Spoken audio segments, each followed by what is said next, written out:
반갑습니다. 송주준입니다.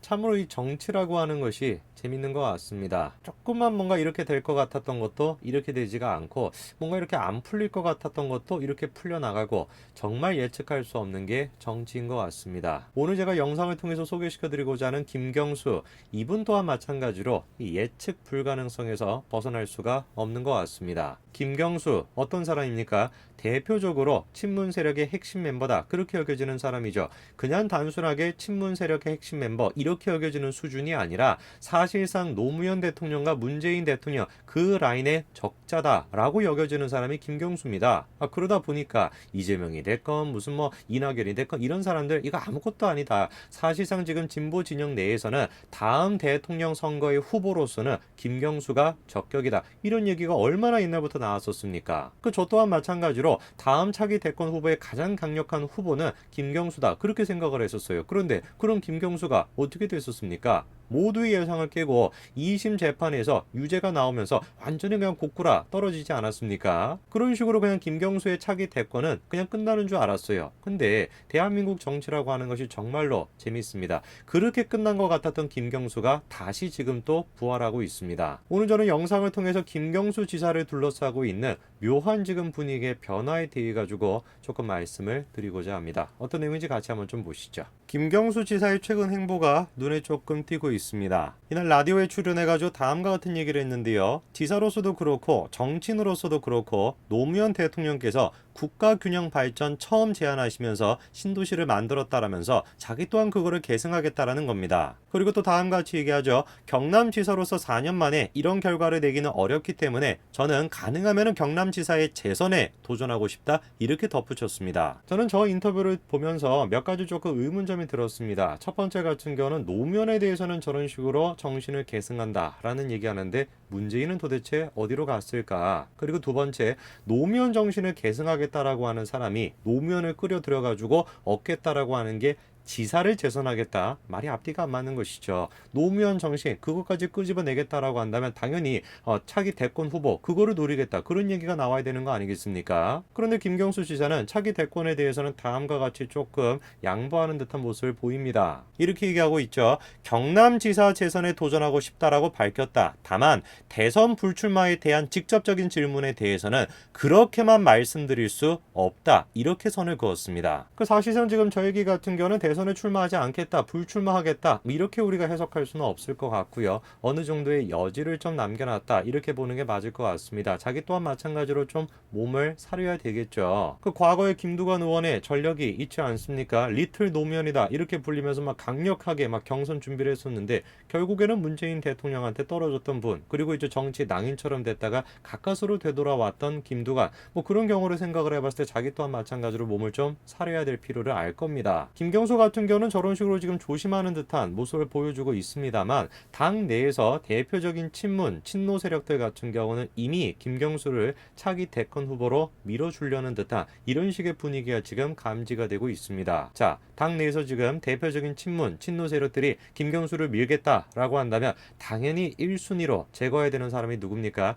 이재명 지사가 되겠죠. 당 내에서는 이미 예전부터 이재명 지사에 대한 견제가 이루어졌었는데요. 가장 최근에 논란이 되고 있는 것은 무엇이냐면 경선 자체를 연기를 시키겠다라는 거예요. 표면적인 이유는 다음과 같습니다. 4월 보궐선거와 5월 전당대회, 코로나까지 겹치면서 2, 3개월의 대선 준비 기간이 사라졌다라는 것이죠. 대선 180일 전에서 120일 전으로 변경하는 것으로 당내 컨센서스를 모아가지고 절차를 진행할 필요가 있다는 거죠. 코로나를 지금 핑계를 대고 있는 것인데 저런 식으로 경선을 늦춘다라고 한다면 제일 싫어할 사람과 제일 좋아할 사람이 누군지 뻔한 거 아니겠습니까? 제일 싫어할 사람 같은 경우는 당연히 현재 지금 차기 1위다 라고 여겨지고 있는 이재명 지사 쪽에서는 분노할 수밖에 없는 것이고, 제일 좋은 것 같은 경우는 김경수겠죠. 김경수 같은 경우는 2심 재판 결과까지 나와 있는 상태입니다만 대법원 판결이 지금 안 나와 있는 상태 아닙니까? 그래서 제가 봤을 땐 저런 식으로 경선을 늦춘다 라고 하는 얘기 자체가 나오는 것만으로도 이미 당 내에서는 김경수를 염두에 두고 있다, 이렇게 보는 게 맞는 것 같습니다. 자, 그러면 김경수 입장에서는 차기 대통령 후보가 되겠다, 대통령이 되겠다 라고 한다면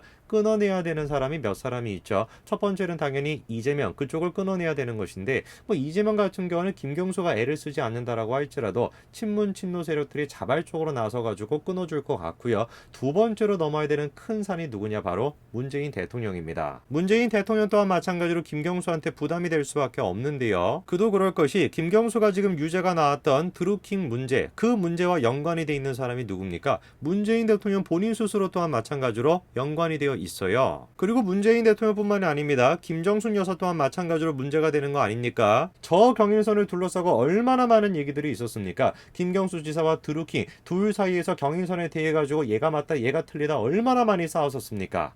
그런데 이미 2심 재판부는 어떤 식으로 판결을 내려줬어요? 김경수가 드루킹과 공모했다, 그렇게 판결을 내려줬습니다. 그리고 드루킹이 밝혔던 것처럼 경인선 그 문제에 대해 가지고 누구 또한 마찬가지로 보고를 받은 거예요? 문재인 대통령 본인 스스로 또한 마찬가지로 보고를 받았던 거 아닙니까? 사실상 그럼 이 드루킹의 문제가 어떤 식으로 지금 연결이 되는 겁니까? 김경수부터 시작해 가지고 경인선, 그리고 드루킹, 문재인, 김정수 다 지금 한 세트로 연결이 돼 있을 수밖에 없는 것입니다. 김경수가 만약에 정말로 정치권에서 살아남겠다, 내가 차기 대권 후보가 되겠다라는 생각을 가지고 있다면 가장 먼저 끊어내야 되는 게 뭡니까? 이 드루킹의 문제를 가장 먼저 끊어내야 됩니다. 그런데 드루킹의 문제를 끊어낸다라고 하는 것이 드루킹만 끊어가지고 끝나는 문제가 아니에요. 드루킹을 끊어내겠다라고 하다면 누구도 끊어내야 되는 것입니까? 김정수도 끊어내야 되는 것이고 문재인 또한 마찬가지로 끊어내야 되는 것이에요. 그런데 이 문제 같은 경우는 거꾸로 생각을 해본다면 문재인 대통령 입장에서는 또 정반대가 되는 거 아니겠습니까? 문재인 대통령 입장에선 자기가 살겠다라고 한다면 누구를 또 끊어내야 되는 거예요?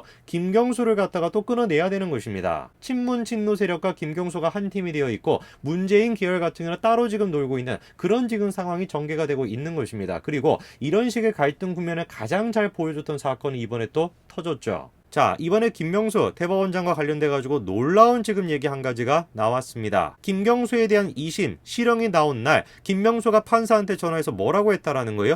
부담을 덜었다, 이렇게 전화를 했다라는 거예요. 구체적인 내용을 보시게 된다면 김명수 대법원장이 사건 주심이었던 김민기 부장판사한테 전화를 걸어가지고 2심 판결로 인해 가지고 대법원이 부담을 덜게 됐다, 이렇게 얘기를 했다라는 겁니다. 해당 내용에 대해 가지고 김명수 측에서는 뭐라고 합니까? 확인하기 어렵다, 이렇게 얘기하고 김 부장판사 또한 마찬가지로 말씀드리기가 어렵다, 이렇게 얘기를 합니다. 자, 그럼 우리가 좀 생각해 봐야 되는 게 이겁니다. 도대체 김명수 대법원장이 그 당시에 부담을 덜게 됐다라고 하는 그 얘기의 의미가 무엇이었냐 이거예요. 그걸 우리가 살펴보기 위해서는 1심 재판과 2심 재판의 변경 내용에 대해서 조금 살펴봐야 됩니다. 자, 1심은 김경수에 대해 가지고 두 가지 모두가 다 유죄라고 판단을 했었습니다. 업무방해, 선거법 위반 둘 다 유죄라고 봤었죠. 그런데 2심 같은 경우는 뭐라고 했었습니까? 정확히 누구의 선거운동을 도운 것인지는 명확하지 않다라고 하는 이유로 선거법 위반은 무죄를 선고했었고 업무 방해만 유죄로 인정을 했었습니다. 2심 재판의 당시에 판결을 보게 된다면 딱 우리가 이렇게 얘기할 수 있죠.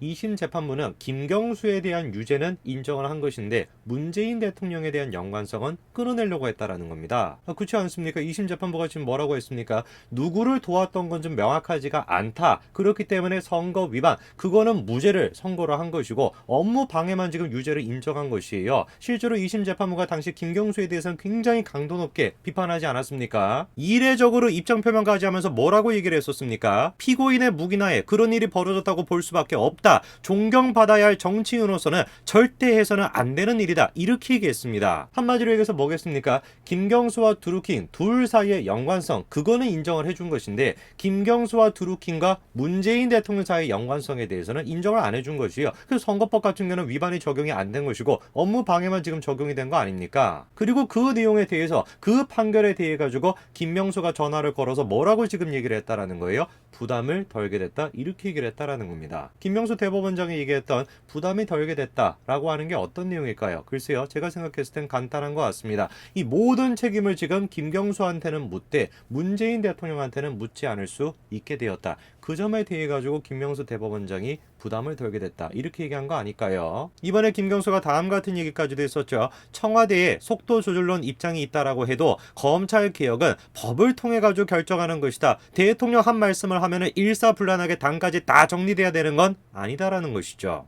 저 발언에 대해서 김경수 지사는 문재인 대통령 견제하기 위해서 문재인 대통령에 대해 가지고 뭐 지적하기 위해서 한 말은 아니다. 부랴부랴 뭐 입장 표명을 하고 했습니다만 누가 보든지 간에 문재인 대통령을 겨냥하고 한 말 아닙니까? 청와대의 입장이 이렇다라고 할지라도 당까지 그런 입장을 따를 필요는 없다. 이 워딩만큼은 바뀌지 않는 것이겠죠. 시대가 그렇게 만들어 버렸고 상황이 그렇게 만들어 버렸고 결국 그들이 그렇게 아꼈던 김경수에 의해 가지고 문재인 대통령과 김정숙 여사가 제거되지 않을까 저는 그런 생각이 듭니다. 오늘까지 말씀드리겠습니다. 감사합니다.